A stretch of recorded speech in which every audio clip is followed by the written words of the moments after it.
Malaquías capítulo 4, en el versículo 5. He aquí, yo os envío el profeta Elías, antes que venga el día de Jehová grande y terrible. Él hará volver el corazón de los padres hacia los hijos, y el corazón de los hijos hacia los padres, no sea que yo venga y hiera la tierra con maldición.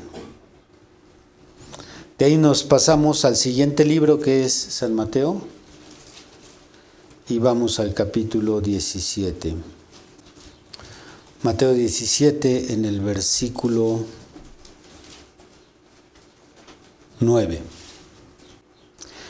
Cuando descendieron del monte, Jesús les mandó diciendo: no digáis a nadie la visión, hasta que el Hijo del Hombre resucite de los muertos. Entonces sus discípulos le preguntaron diciendo: ¿por qué? Pues, ¿dicen los escribas que es necesario que Elías venga primero? Respondiendo Jesús, les dijo: a la verdad Elías viene primero y restaurará todas las cosas. Mas os digo que Elías ya vino y no le conocieron, sino que hicieron con él todo lo que quisieron. Así también el Hijo del Hombre padecerá de ellos. Entonces los discípulos comprendieron que les había hablado de Juan el Bautista.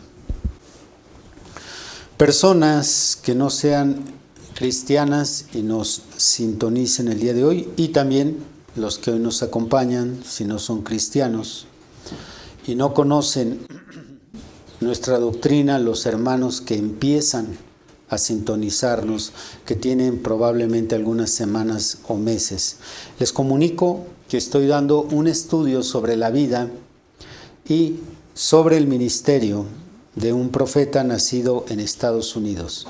Un profeta que predicó desde 1933 hasta 1965. Su nombre, William Branham. Ahí en pantalla van a ver una fotografía de este profeta. William Branham nos daría un mensaje que nos ayudaría a comprender cómo obtener el sello del Espíritu Santo.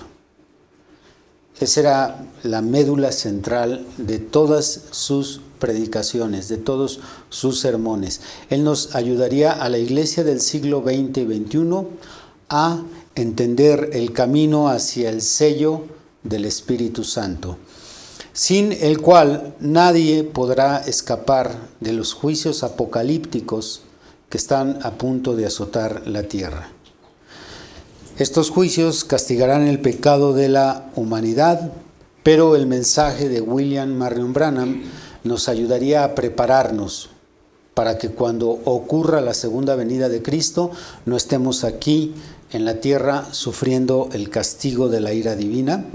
Así que aquí radica la importancia de escuchar a este profeta. Este profeta fue ungido con el espíritu y el poder de Elías para traernos un mensaje distintivo. ¿Por qué es un mensaje distintivo? Porque su mensaje solo es eficiente en esta época, es para un pueblo especial y cumple un objetivo especial. Repito, ¿por qué es distintivo? Porque su mensaje, el mensaje de William Branham, es eficiente solo en esta época, es para un pueblo especial y cumple un objetivo especial. A diferencia de los mensajes, de los sermones, de las predicaciones de otros hombres de Dios, que algunos de ellos son reconocidos a nivel mundial y que son buenos predicadores, pero no tienen un mensaje especial, tampoco su mensaje cumple un objetivo especial, ni tampoco va dirigido para un pueblo especial, a diferencia del mensaje de William Branham. Y el tema de hoy, el cual vamos a estudiar, consiste en ubicar cuál es el mensaje. ¿Cómo identificar ese mensaje? Y al final vamos a descubrir que no se está predicando este mensaje en aquellas iglesias de sus seguidores, de los seguidores de William Branham, que aunque ellos reclaman estar predicando el mensaje que este profeta trajo, en realidad no lo están predicando. Para entender correctamente el mensaje del profeta Elías, es necesario entender antes dos cosas y debemos entenderlas con profundidad. La primera, los 4 ejes simétricos de la Iglesia Cristiana Evangélica. La segunda, el significado etimológico de la palabra restauración y su concepto bíblico. Repito, estas son las dos cosas que debemos entender con profundidad.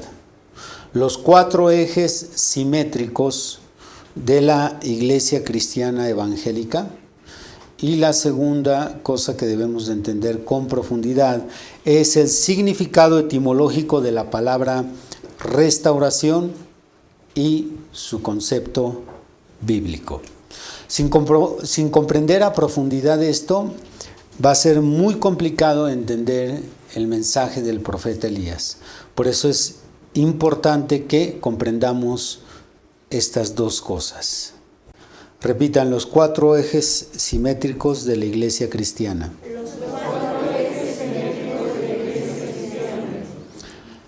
Comprender el significado de la palabra restauración.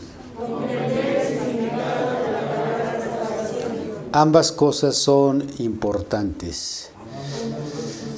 Ayer el ministro Adán compartía en su mensaje que en el cristianismo muchas cosas se dan por sentado, por el hecho de que se cree, que se comprenden cuando en realidad son doctrinas que de costumbre hemos leído, escuchado, nos familiarizamos, pero a fondo realmente no comprendemos muchas cosas. Él hablaba de la omnipresencia de Dios.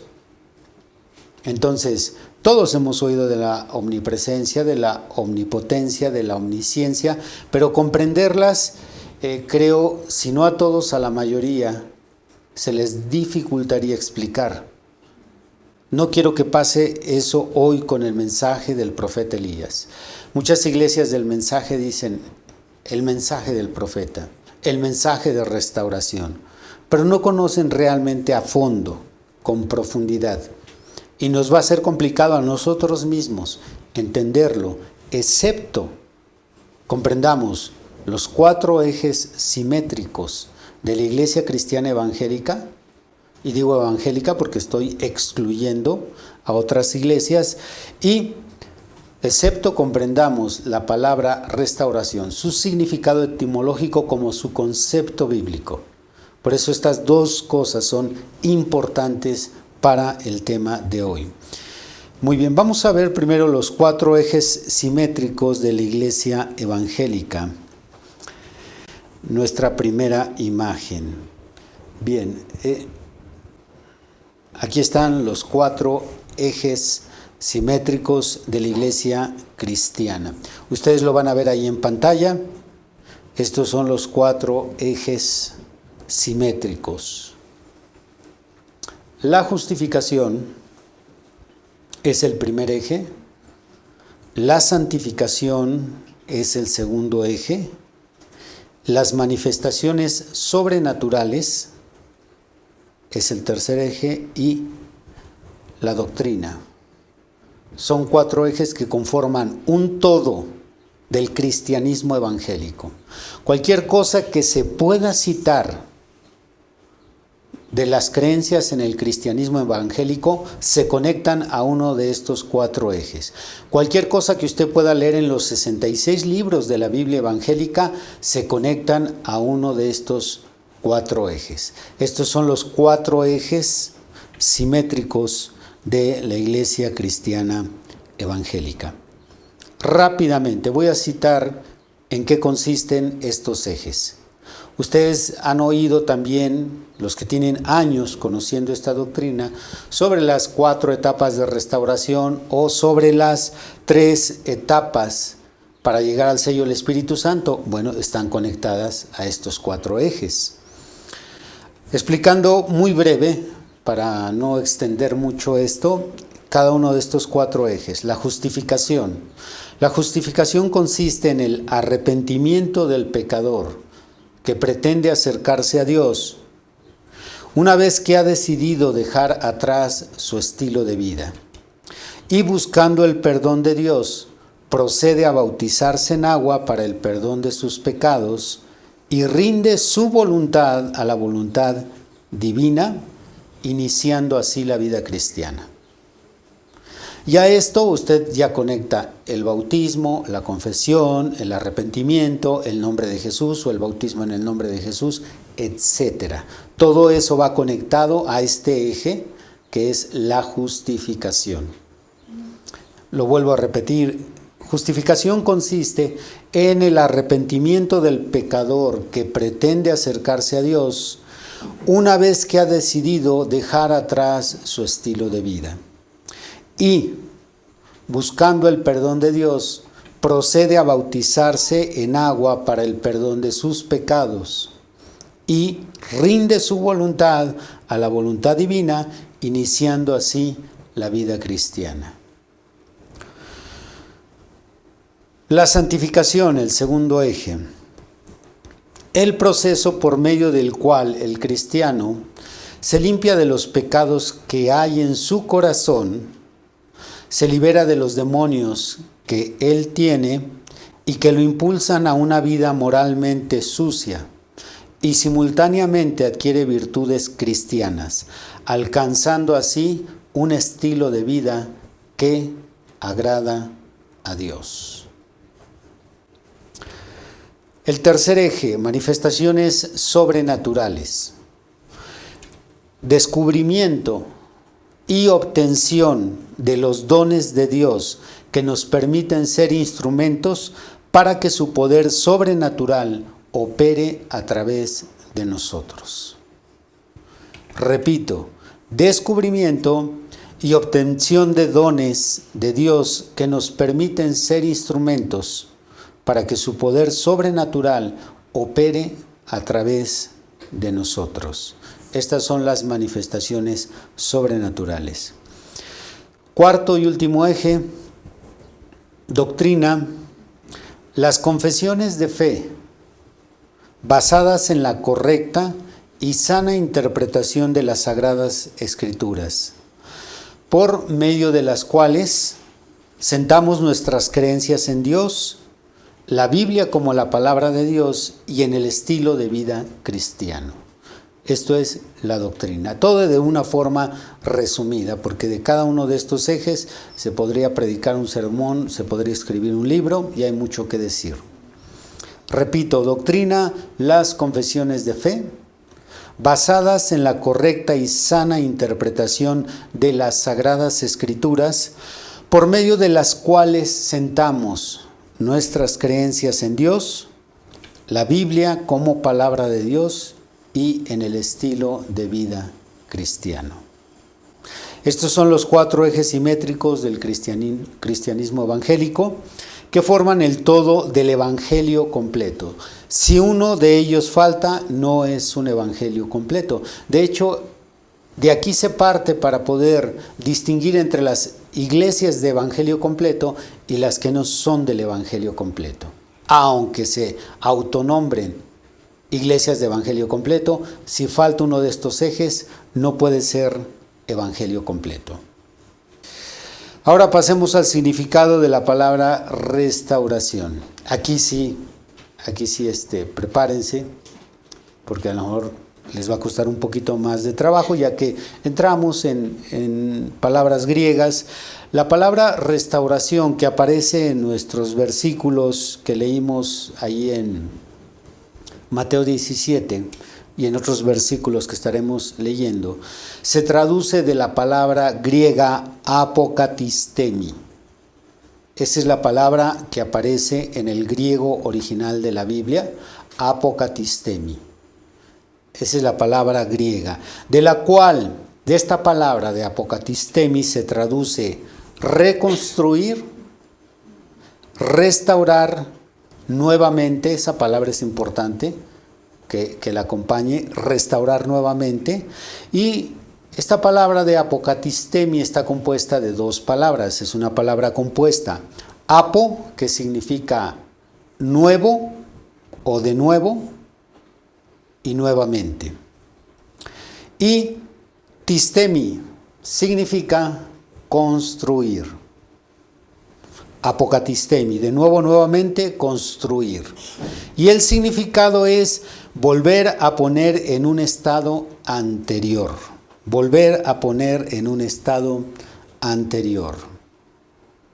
Vamos a verlo aquí para que les sea mucho más fácil. Ahí está. Restaurar o restauración. Se traduce de la palabra griega apokatistemi,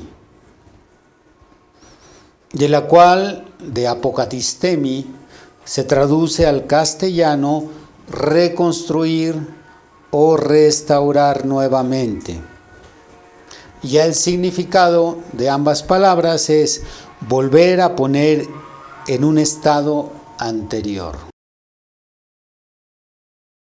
¿Cuántos de ustedes en alguna ocasión apokatistemi?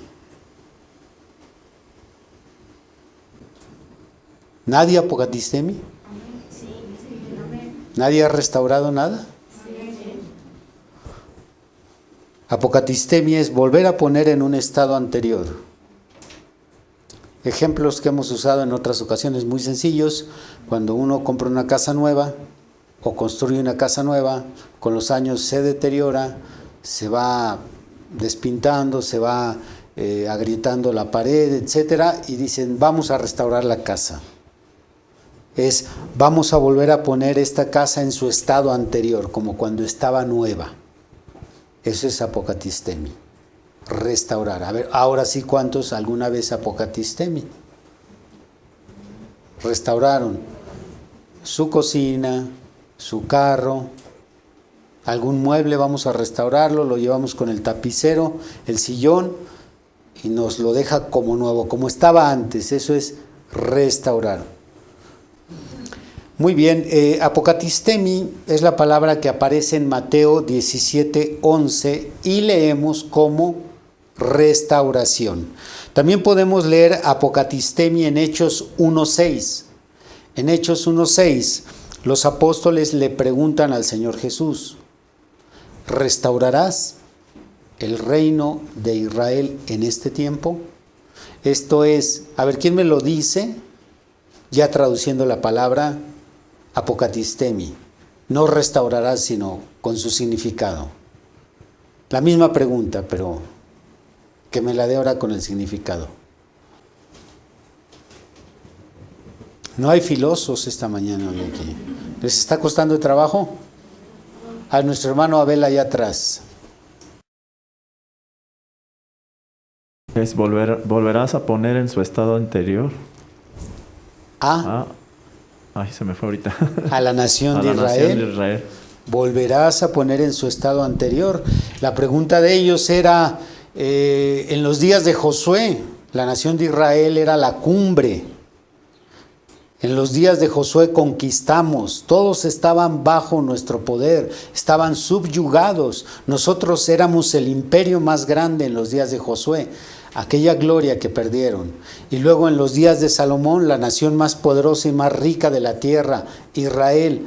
Ellos preguntaban, ¿nos volverás a poner en ese estado? ¿Restaurarás el reino de Israel? ¿Lo volverás a como era antes? Esa es la pregunta. Y la Septuaginta también usa apokatistemi en Malaquías 4:5. También usa la Septuaginta. Recuerden que la Septuaginta es la traducción del hebreo al griego del Antiguo Testamento. Esa es la Septuaginta. Pues también aparece apokatistemi en Malaquías 4:5. Una palabra derivada de apocatistemi es apocatastasis, apocatastasis, y significa restitución de algo a su condición anterior, pero aquí viene a ser un sustantivo. ¿En dónde creen ustedes que aparece la palabra apocatastasi? Aparece en Hechos capítulo 3, verso 21, el cual en un momento estaremos leyendo. Ahorita no nos vamos a adelantar. Bien, pues vamos a leer nuevamente las dos escrituras iniciales para empezar a contextualizar todo esto que estamos analizando. Primero Malaquías capítulo 4, Malaquías capítulo 4, verso 5. Dice: he aquí, yo os envío el profeta Elías antes que venga el día de Jehová grande y terrible. Él hará volver el corazón de los padres hacia los hijos y el corazón de los hijos hacia los padres, no sea que yo venga y hiera la tierra con maldición. Bien, aquí ya tenemos lo que vendría a ser Elías. ¿Me lo repiten ustedes, por favor? Adelante. Él hará volver el corazón de los padres hacia los hijos y el corazón de los hijos hacia los padres. Hasta allí. Eso es lo que él vendría a hacer. Hacer volver el corazón de los padres hacia los hijos, de los hijos hacia los padres. Ténganlo muy presente. De ahí pasamos a Mateo 17. Ahí en donde leímos en el versículo 9. Si se dan cuenta, arriba del capítulo 17 viene el subtítulo del evento, que es la transfiguración, cuando Jesús en el monte se transfiguró. Entonces, después de esa transfiguración, dice el verso 9, cuando descendieron del monte, ya venían de regreso, Jesús les mandó diciendo a 3 apóstoles que lo acompañaron: no digáis a nadie la visión hasta que el Hijo del Hombre resucite de los muertos. Entonces sus discípulos le preguntaron diciendo: ¿por qué pues dicen los escribas o los maestros de la ley o los doctores? ¿Por qué dicen que es necesario que Elías venga primero? Respondiendo Jesús les dijo: a la verdad, Elías viene primero y restaurará. ¿Cómo dice ahí? No, pero ahí en donde dice y restaurará. Y apocatistemi. O. No, eso es en Hechos 3. Y volverá a su estado anterior. A la verdad, Elías viene primero y volverá a su estado anterior todas las cosas. Mas os digo que Elías ya vino y no le conocieron, sino que hicieron con él todo lo que quisieron. Así también el Hijo del Hombre padecerá de ellos. Muchos predicadores y cristianos se confunden con esta promesa, creen que Elías mencionado aquí en estos versículos únicamente habla de Juan el Bautista. Cuando está hablando en realidad no solo de Juan, sino que está hablando de 2 profetas. Escuche bien, está hablando Jesús de 2 profetas, igual que Malaquías 4:5 está hablando de 2 profetas. Son 2 profetas que tienen el espíritu de Elías, ya habiendo entendido que al referirnos a espíritu nos referimos a la unción de Elías. Así que Malaquías 4 y Mateo 17 nos habla de 2 profetas con misiones diferentes. Bien, ustedes que ya son de muchos años, creo que hasta dominan el tema, pero hay que ser pacientes por los que son nuevos. Sin cerrar Mateo 17, la distinción de los 2 profetas está en el verbo venir. Verso 11 y verso 12. Por favor, háganme la distinción del verbo venir entre el verso 11 y 12, para saber que sí me están captando. Debería, para esta pregunta que estoy haciendo, debería de dejarla a los nuevos, porque si le pregunto a los viejos, como que no quedaría que fallen, sería el colmo que... A ver, de los nuevos que son cristianos, ¿alguno ya distinguió la diferencia? Está en el verbo. A ver, hermano Gildardo. Bueno, que en el versículo 11 habla de que viene, pero en el versículo 12 habla que ya vino. Correcto. La diferencia está en que en uno se usa el verbo a futuro, viene, y en otro se usa el verbo en el pasado. Si en ese momento Jesús está usando el verbo pasado, quiere decir que en el momento en que Jesús habla, ya había venido el profeta Elías. Pero luego menciona en el otro verbo, viene, y también usa el verbo apocatistemi en futuro. Él no lo usa en pasado, ni siquiera presente. No dice, está restaurando todas las cosas. Tampoco dijo, restauró todas las cosas, sino ¿qué es lo que dice? Restaurará. En el momento en que Jesús está hablando, ese profeta todavía no estaba aquí. Pero cuando Él viniera, Él vendría a restaurar todas las cosas. Muy bien, ¿se dan cuenta que son preguntas de kinder? Demasiado sencillas. Aquí al ministro Adán se le cosen las habas por responder, pero pues que no sea tramposo. Él es ministro. Allá también estaba el ministro Nef, así como que participo o no participo.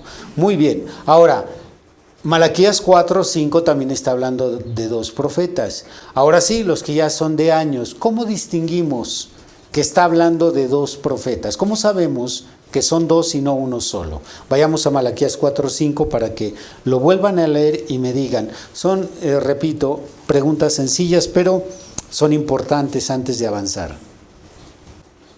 Alguien que me diga, aquí está, muy sencillo, por eso está hablando de dos profetas. A ver, nada más nuestra hermana Ivette, nuestra hermana Sara, ministro Nef. Adelante, hermana Ivette. Porque aquí en Malaquías nos dice que Él tiene que aparecer antes de que venga la destrucción. Y entonces Juan no pudo cumplir con eso. Muy bien, es una observación interesante. Honestamente no la había contemplado, pero muy cierto.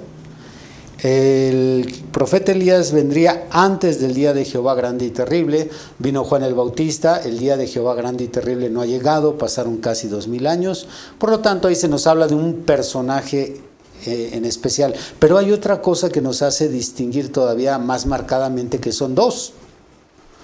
Ahora sí, hermana Sara, ¿tiene la respuesta? Adelante. Bueno, aquí dice en el versículo 6, Él hará volver el corazón de los padres hacia los hijos. Tenemos que ver quién fue el Elías que hizo ese trabajo. Y viene la conjunción y el corazón de los hijos hacia los padres son dos. Excelente. Dos son. Excelente. La clave está en la comisión del verso 6. Entonces, esta comisión solo se cumplió a la mitad. Y la mitad la cumplió el profeta Juan. Fíjense, la primera parte dice, Él hará volver el corazón de los padres hacia los hijos, de padres hacia hijos. Y lo segundo se invierte, el corazón de los hijos hacia los padres. Entonces vamos a ver qué es lo que nos dice la Biblia sobre Juan. Abran Lucas capítulo 1, por favor. Lucas 1. Verso 17. Aquí nos está hablando de Juan el Bautista y es el ángel Gabriel hablando con Zacarías y se refiere a su hijo. 1:17. Él irá delante de él con el espíritu y el poder de Elías para hacer volver los corazones de los padres a los hijos. Y ahí pone coma. Y ya no menciona lo que sigue. ¿Se dan cuenta que ya no menciona de los hijos a los padres? Solo da la mitad de la comisión, porque la otra comisión lo cumpliría el otro profeta Elías. Muy bien. Pues Jesús profetiza que el Elías que vendría restauraría todas las cosas, o dicho de forma traducida, Elías con su mensaje volvería todas las cosas a su estado anterior. Pero ¿por cuánto tiempo, o más bien, cuándo sería ese tiempo en que las cosas serían restauradas? ¿Cuándo? ¿Sería a los 100 años? ¿Sería a los 500 años? ¿Sería a los 1000? ¿Cuánto tiempo? Jesús no mencionó absolutamente en cuánto tiempo aparecería ese profeta. Así que es la Biblia quien en otro pasaje nos da el dato de la fecha de cuándo vendría ese Elías a restaurar todas las cosas. Ahora sí vayamos al libro de los Hechos, capítulo 3. Bien, como se dan cuenta, hasta ahorita el tema es demasiado sencillo. Yo creo que debí de haber dejado que lo predicara nuestra hermanita Lucía Godínez. Ella lo pudo haber predicado, ¿o no, ministro Adán? No, y creo que viene bien ungida la hermana, porque hoy se escuchó su amén un poquito más fuerte. Entonces, ella debió de haber traído el sermón, pero gracias, que siempre tan amable me dejó predicar a mí la hermana. En Hechos 3 dice en el versículo 19, está predicando el apóstol Pedro. Hechos 3, verso 19. Así que arrepentíos y convertíos para que sean borrados vuestros pecados, para que vengan de la presencia del Señor tiempos de refrigerio, y Él envíe a Jesucristo, que os fue antes anunciado, a quien de cierto es necesario que el cielo reciba a Jesucristo, porque dice, a quien de cierto es necesario que el cielo reciba, hasta los tiempos de la restauración de todas las cosas, que habló Dios por boca de sus santos profetas que han sido desde tiempo antiguo. Entonces, el cielo recibiría a nuestro Señor hasta los tiempos de la restauración de todas las cosas. Una vez que se cumple el tiempo de la restauración de todas las cosas, el cielo no retendría más al Señor Jesús.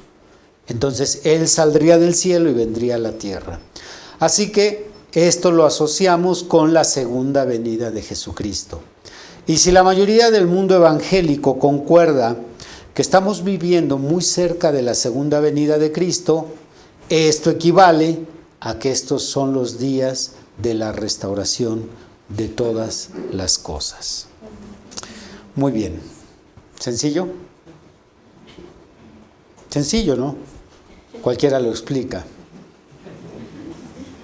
Sí. ¿No?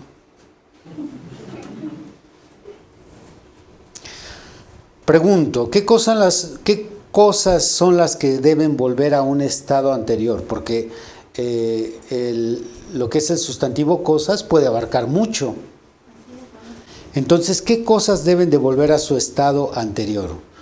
Bueno, aquellas cosas que mencioné inicialmente, que se establecieron como la nueva fe de los seguidores de Jehová. Porque sabemos que la Biblia nos cuenta históricamente que hay un momento en que los seguidores de Jehová cambiaron sus creencias, cambiaron su forma de acercarse a Dios, cambiaron su forma de percibir la voluntad de Dios.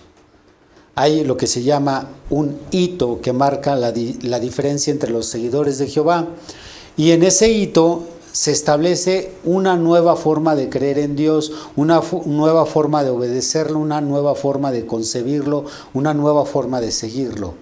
Y se establece por primera vez los 4 ejes simétricos que van a distinguir la forma en que antes creían, seguían a Dios, obedecían a Dios, percibían a Dios. Entonces ahora hay una nueva forma de obedecerlo, seguirlo, percibirlo, comprenderlo. Y se establecen 4 ejes simétricos que son el todo de la iglesia evangélica. ¿Cuáles son esos 4 ejes simétricos?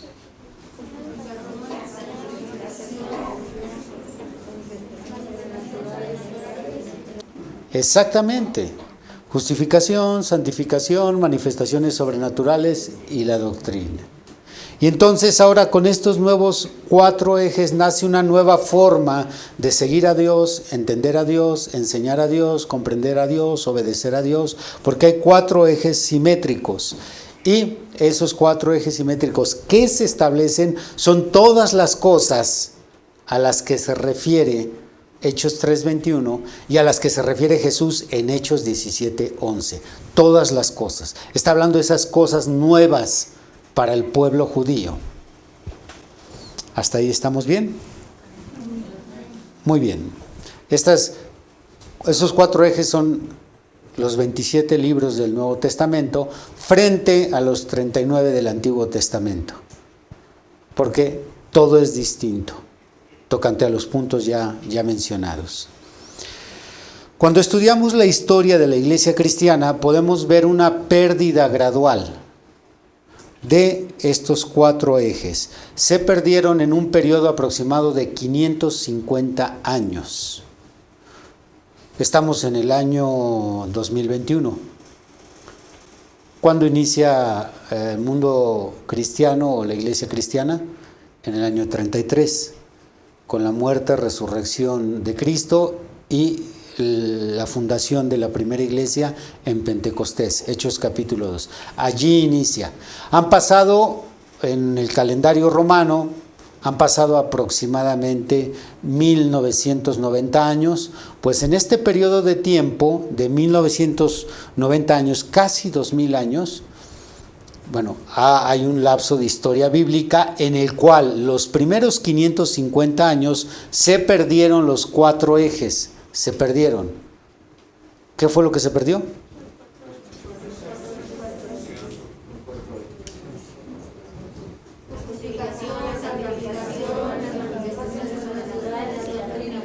¿Qué les cuesta? Se perdió la justificación. ¿Qué más se perdió? La santificación. La doctrina, hermana Lucía. 2 veces la santificación se perdió porque somos tan descuidados que ya ven. O sea, ni siquiera poniendo atención. Se perdieron estos 4 ejes y cuando el profeta William Branham realiza un estudio exhaustivo de la historia, cómo es que en los periodos de tiempo la iglesia fue perdiendo gradualmente todo esto, la iglesia fue destruida, pero después fue restaurada. Los primeros 4 ejes, repito, se pierden en un periodo de aproximadamente 550 años. En 550 años la iglesia evangélica ya no tenía nada que conformaba el todo de la nueva creencia. Todas las cosas se habían perdido en 550 años. ¿Qué fue lo que se perdió, hermano Joel, en 550 años? Rápido, por favor. ¿Qué son? Son justificación, santificación, manifestaciones sobrenaturales y la doctrina. Efectivamente, la iglesia no tenía nada de eso. Cuando William Branham hace un estudio exhaustivo de esto, lo deja plasmado en 2 libros que él predicó y después se imprimieron. Uno de ellos se llama Las 7 Edades de la Iglesia. Todos los que no conozcan sobre este ministerio, se los recomiendo. Las 7 Edades de la Iglesia y los 7 Sellos. Son libros profundos, ahí van a encontrar un manantial de información teológica, escatológica, histórica, profética, y allí se detalla cómo es que a lo largo de los años, mientras iban pasando los siglos, se iban perdiendo estos 4 ejes.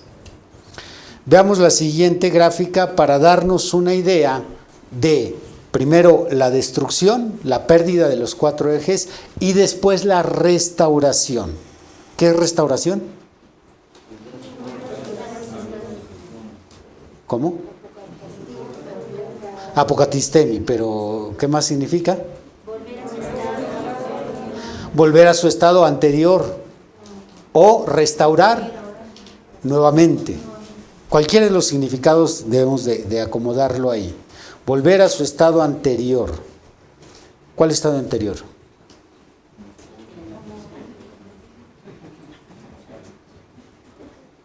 Hermana Guadalupe Ruiz, ¿cuál estado anterior?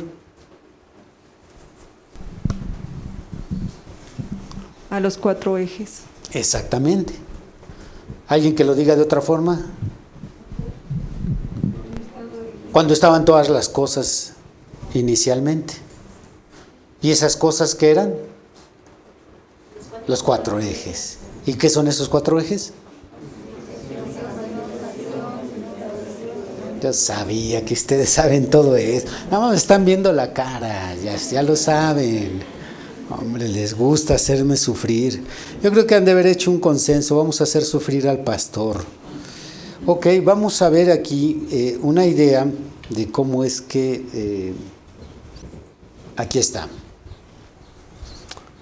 Si se dan cuenta, todos los que conocemos y hemos leído el libro de las edades de la iglesia, los 1990 años o casi 2000 años, redondiemos, los 2000 años de cristianismo evangélico son divididos en 7 periodos de tiempo que están en Apocalipsis 2 y 3. Cada periodo de tiempo tiene un nombre. El primer periodo de tiempo, ¿cómo se llama? El segundo. Tercero. Cuarto. Quinto. Cuarto.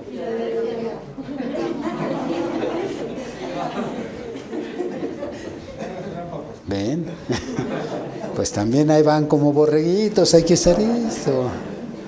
Ok, quinto.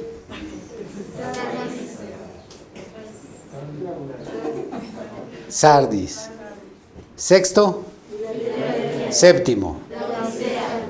7 periodos de tiempo en un periodo aproximado de 2000 años. Ok. Los primeros 3 periodos, Éfeso, Esmirna y Pérgamo, hubo 4 etapas de destrucción. Se destruyeron los 4 ejes. Eso fue un lapso aproximado de 550 años. Cuando ustedes estudian el libro de las edades, se darán cuenta que William Branham, en ese estudio que él realiza, le da un periodo de tiempo a cada edad. Por ejemplo, Éfeso, del año 55 al año 170. Entonces ese es un periodo de tiempo. Los primeros 3 periodos se destruyen los 4 ejes. Para el año 500 o 606, que es cuando empieza Tiatira, para el año 606 ya habían desaparecido los 4 ejes.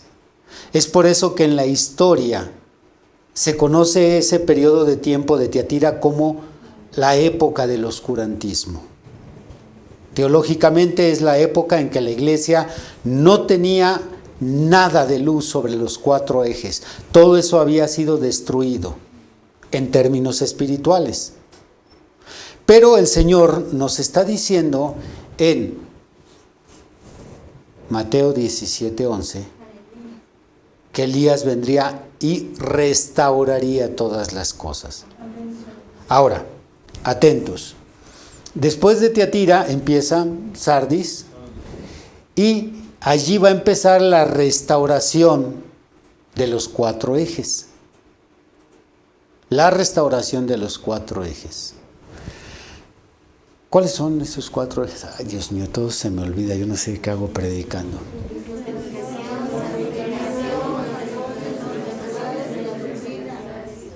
Gracias a que cuento con ustedes, puedo salvarme. ¿No es hermoso contar con gente que tiene buena memoria? Entonces, comienza Sardis, Filadelfia y la Odisea. Observen. En Sardis se restaura, sabemos que el predicador, el hombre, el siervo de Dios que el Señor levantó en esa época para restaurar el primer eje fue Martín Lutero, un reformador. Después viene Filadelfia en el siglo XVIII y XIX y se restaura el segundo eje, la santificación. Pero es hasta el último tiempo, la Odisea, que es desde la Odisea empieza en 1906. De 1906 a nuestros días se restaurarían 2 ejes. Los dones sobrenaturales que estamos llamando ahí en los apuntes o la división de ejes, manifestaciones sobrenaturales. Se restauraría al inicio de la Odisea y luego se restauraría la doctrina. ¿Sencillo? Muy sencillo, todo está cayendo ahí en su lugar. Muy bien. Nada más que ustedes lo han visto de otra forma, han visto este dibujo pero de cabeza, por eso ahorita les está costando trabajo. pero es exactamente lo mismo. Bueno, notarán ustedes que tenemos dos tipos de restauración. En este dibujo tenemos dos tipos de restauración. Una restauración grupal, que es desde Sardis hasta donde termina la Odisea, restaurando los 4 ejes. Pero también tenemos una restauración individual, en donde cada mensajero restauró nada más un eje. Entonces tenemos la restauración que abarca las 4 etapas destruidas, cuando nos referimos a restaurar las 4, y tenemos una restauración individual de cada una de ellas. Bien, de aquí surge la siguiente pregunta. Si Martín Lutero ya había restaurado la justificación y Juan Wesley ya había restaurado la santificación y William Seymour había restaurado los dones espirituales, ¿por qué el mensaje de Elías restauraría todas las cosas?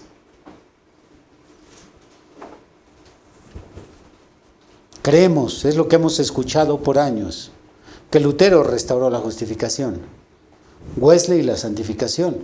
Los dones fueron restaurados por 2 predicadores a inicios del siglo XX, uno de ellos William Seymour. ¿Por qué entonces se dice del profeta Elías restaurará todas las cosas? ¿Que acaso las otras 3 no estaban restauradas?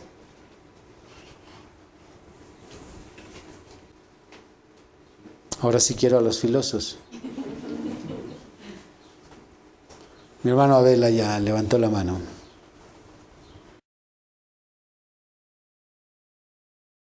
Pues así como yo lo veo, como ellos, ya obviamente los primeros reformadores o siervos ya partieron, se van perdiendo, a través del tiempo se van perdiendo de nuevo los ejes, como pasó al principio. Por eso el Señor tiene que mandar un nuevo mensajero para volver a restaurar todo lo que se había perdido. Es una observación interesante. Gracias, hermano. No es la respuesta, pero nunca lo había analizado desde ese ángulo. Es una buena observación. ¿Por qué no dice Mateo 17 que solo restaurará la doctrina? Punto. Ya estaban restaurados los otros 3 ejes. ¿Por qué entonces no restaurar, o en este caso Elías no restauró nada más la doctrina? Ese es algo que debemos de preguntarnos, ya que todos los creyentes de este mensaje aceptamos que la justificación fue restaurada, la santificación también y los dones. Bien, el Señor pudo haber reducido, o en el caso también de Malaquías 4, concretarse nada más a la cuestión de la doctrina. Bien, la respuesta no es tan complicada como parece. La razón por la cual la promesa es restaurará todas las cosas es porque los otros 3 ejes simétricos anteriores fueron restaurados incompletos.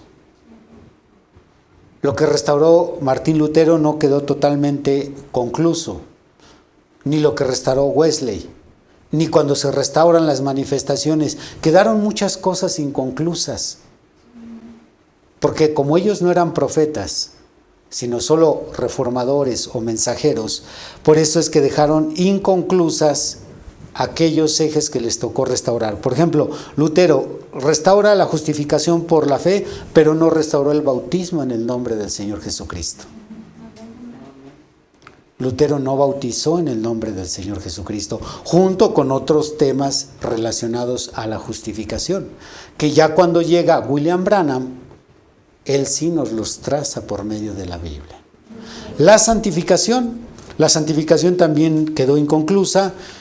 Juan Wesley no pudo condenar muchos pecados, ni pudo llamar a la santidad en diferentes áreas que en su época todavía no existían. Así que en esta época que la iglesia enfrenta nuevas tentaciones, hay pecados diferentes, Entonces también se tuvo que restaurar nuevamente parte de la santificación. Los dones sobrenaturales regresaron efectivamente en la calle Azusa en el 315, en los días de William Seymour, cuando empezaron a reclamar el don del Espíritu Santo, comienzan a hablar lenguas, la profecía viene, la interpretación de lenguas, pero nunca se habló del orden en que deberían de practicarse tales dones. Así que la iglesia practicó los dones sobrenaturales de manera desordenada, pero Elías iba a venir e iba a restaurar todas las cosas. No solo la doctrina, sino lo que quedó inconcluso de justificación, lo que quedó inconcluso de y lo que quedó inconcluso de manifestaciones sobrenaturales. Así que en cuanto el cuarto eje, que ahora sí era la parte más importante, es la doctrina apostólica. Es lo que tendría que restaurar William Branham junto con lo inconcluso de los otros tres ejes. Por eso nos está diciendo que el mensaje de Elías sería de restauración. Esto es volver todas las cosas, todas, no parte de ellas, sino todas las cosas a su estado anterior. La lista de puntos doctrinales que fue restaurada en las enseñanzas de William Branham es muy amplia, muy amplia. Así que solo voy a citar unos pocos puntos de lo que restauró Elías.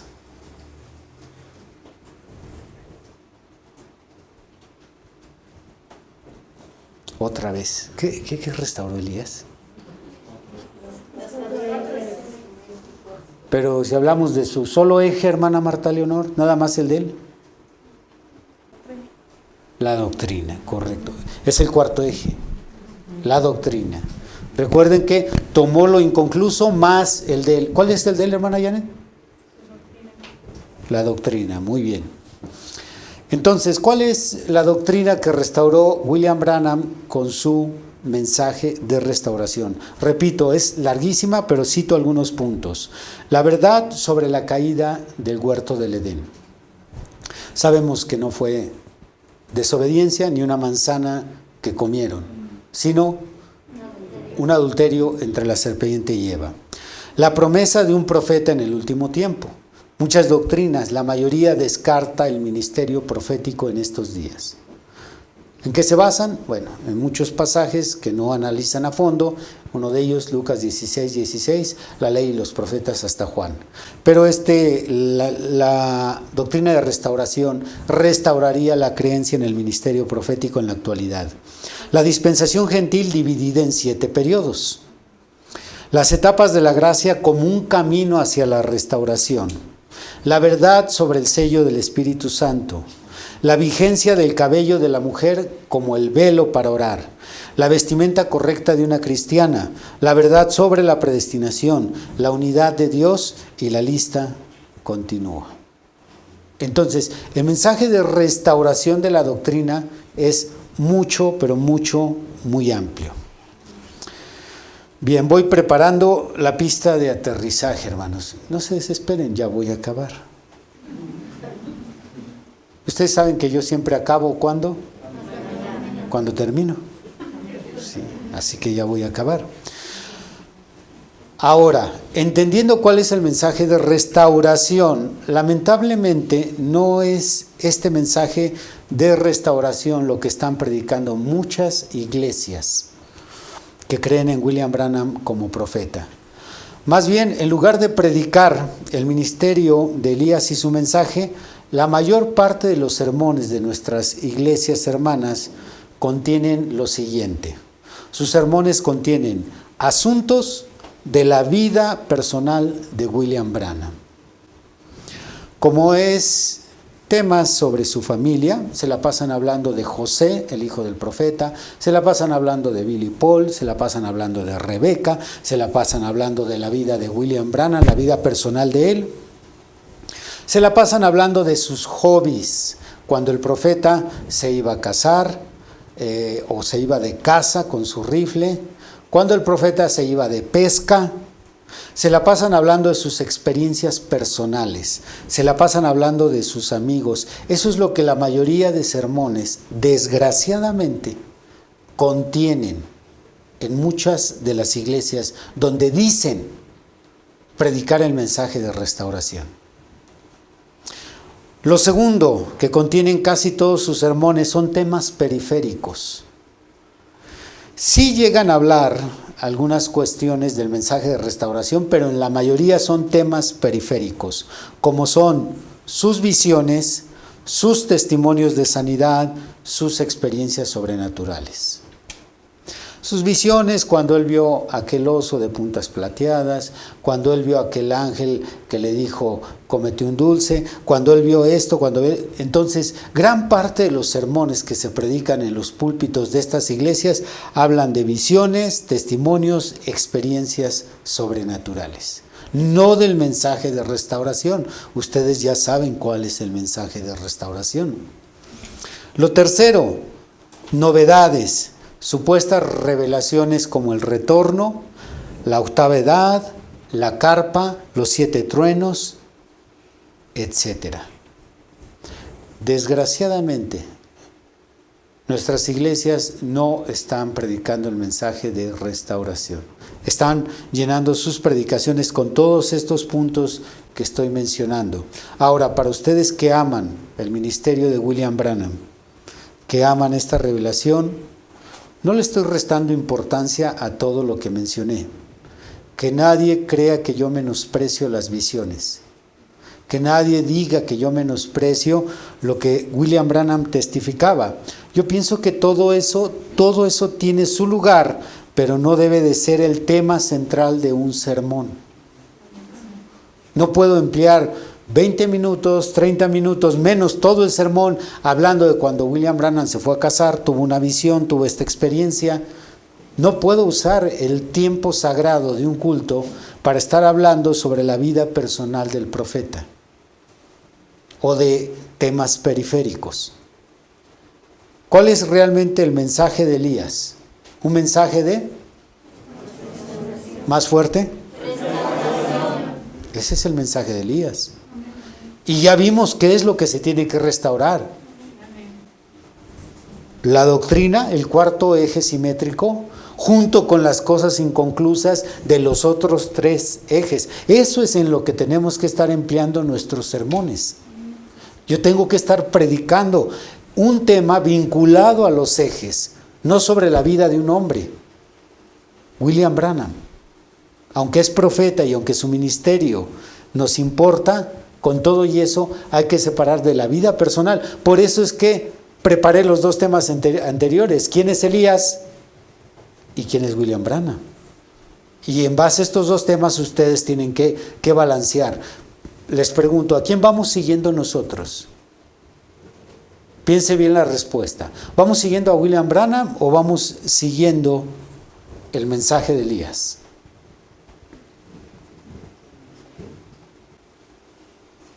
Está delicada la respuesta, ¿no? Pero vamos siguiendo el mensaje de Elías. Y lo porta William Branham, pero tenemos que tener cuidado que si el mensaje de Elías va en esta dirección, derecho, y de repente yo me voy hacia William Branham, me voy a extraviar. Sí, así es. ¿Cuántos de ustedes les ha el Señor ayudado? Ha sido una bendición las predicaciones que da el ministro Adán Tejero cuando está aquí en el púlpito. Levanten la mano quien ha sido bendecido. Ok. ¿Y qué les parece si un día yo voy predicando sobre lo que él predica y de repente me desvío y empiezo a hablar de su mamá, de sus hobbies, lo que le gusta, a dónde va, qué experiencias tiene? Yo no puedo predicar, invertir el tiempo para hablar sobre la vida de él, aunque él sea un instrumento de bendición. Y esa es la línea tan delgada que no logran ver nuestras iglesias. Es por eso que sus sermones siempre están girando alrededor de William Branham, no el mensaje de restauración. Solo el ojo de águila puede detectar esa línea tan delgada. La razón por la cual estoy hablando todo esto, hermanos, es porque detesto todo este sistema sistema que expliqué en los 2 temas anteriores, que han adoptado estas iglesias sin darse cuenta. Y lo detesto porque causa más daño que bendición. La cantidad de personas que escuchan este tipo de sermones que ellos predican, donde se la pasan hablando casi siempre de William Branham, como ya lo dije, de su vida personal, sus hobbies, sus gustos, sus visiones, sus experiencias, sus sanidades, todo eso que ellos hacen, hace más batallar que traer convertidos a este mensaje. Son más las personas que se la pasan blasfemando en contra del mensajero y su mensaje, que en lugar de elogiar y darle gloria a Dios por la vida de este profeta y por su mensaje. Todo esto conectado a que no se está predicando el mensaje de restauración. Finalizo contándoles un extracto de una película muy famosa aquí en México. Ustedes que son de Latinoamérica probablemente hayan escuchado esta película, es de los años 50. Creo que los que ya son de edad han de recordar a este gran polifacético artista, Pedro Infante. ¿Cuántos recuerdan a Pedro Infante? ¿Cuántos han visto sus películas? O sea, verdadero orgullo de México. Bien, Pedro Infante filmó una película en 1951 que se llama A Toda Máquina. Tuvo tanto éxito que después filmó la segunda parte. ¿Alguien recuerda cómo se llama la segunda parte? ¿Ustedes cinéfilos? A ver, ustedes de la tercera edad. La segunda parte de esta película se llama ¿Qué te ha dado esa mujer? Bueno, hay un extracto que encaja muy bien en el tema de hoy. Ustedes recuerdan la historia. Por cierto, el productor decidió dejarle a los actores el mismo nombre real de los actores, porque ahí Pedro Infante se llama en la película Pedro y Luis Aguilar se llama Luis. Ok, ellos tienen en toda la historia de las 2 películas una rivalidad. Pero en la segunda parte, Luis Aguilar se separa de su novia, que se llama María Elena, y cuando se separa, Pedro Infante se da cuenta de lo mal que él hizo, porque él es parte de que se rompa este noviazgo entre María Elena y Luis. Así que Pedro quiere ayudarle a recuperar a su novia.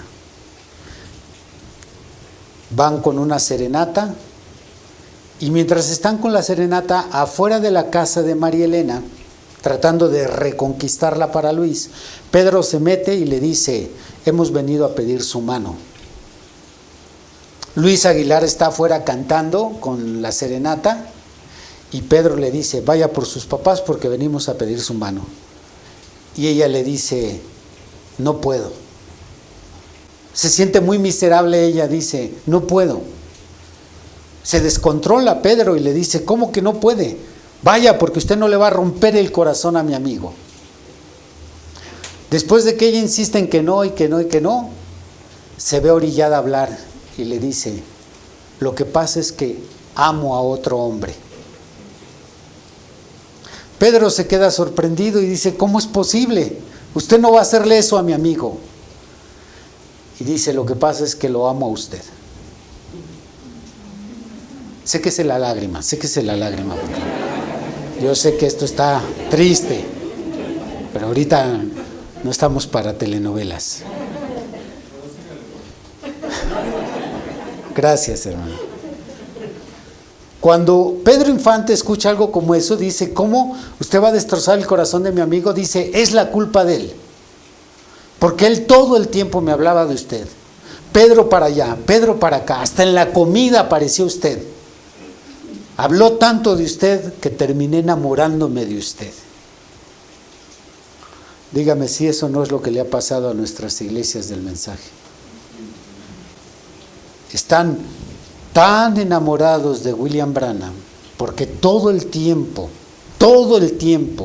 en redes sociales, en sus sermones, en sus mensajes de celular. Todo el tiempo William Branham es el tema central de ellos.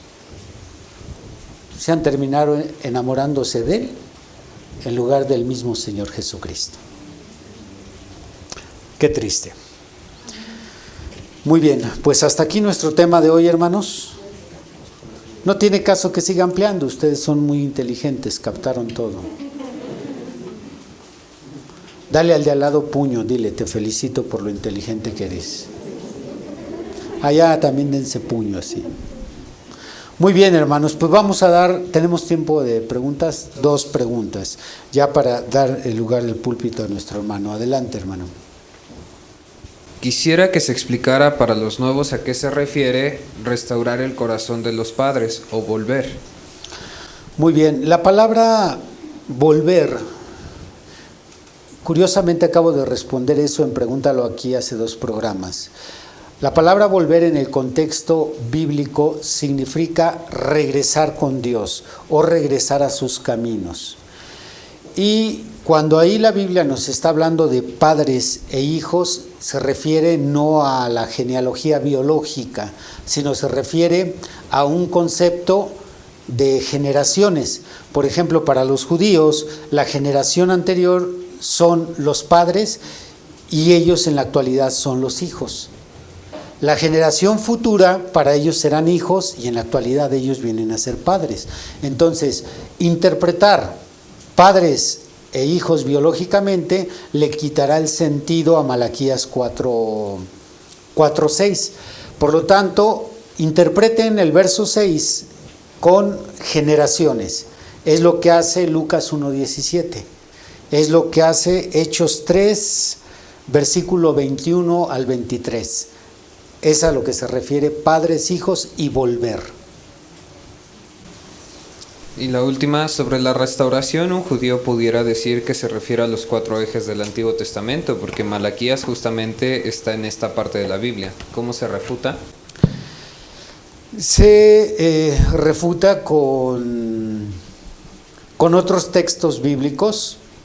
De entrada podemos citar que el apóstol Pedro en Hechos 3 está haciendo alusión a Moisés y a los profetas.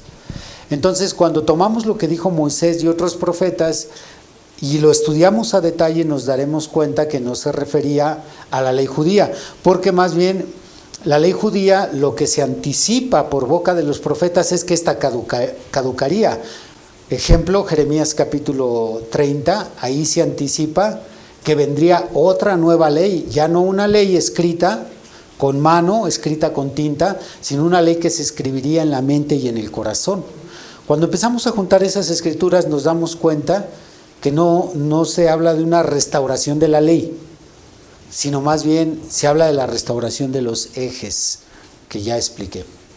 Le dejo lugar al ministro Adán, que el Señor les bendiga.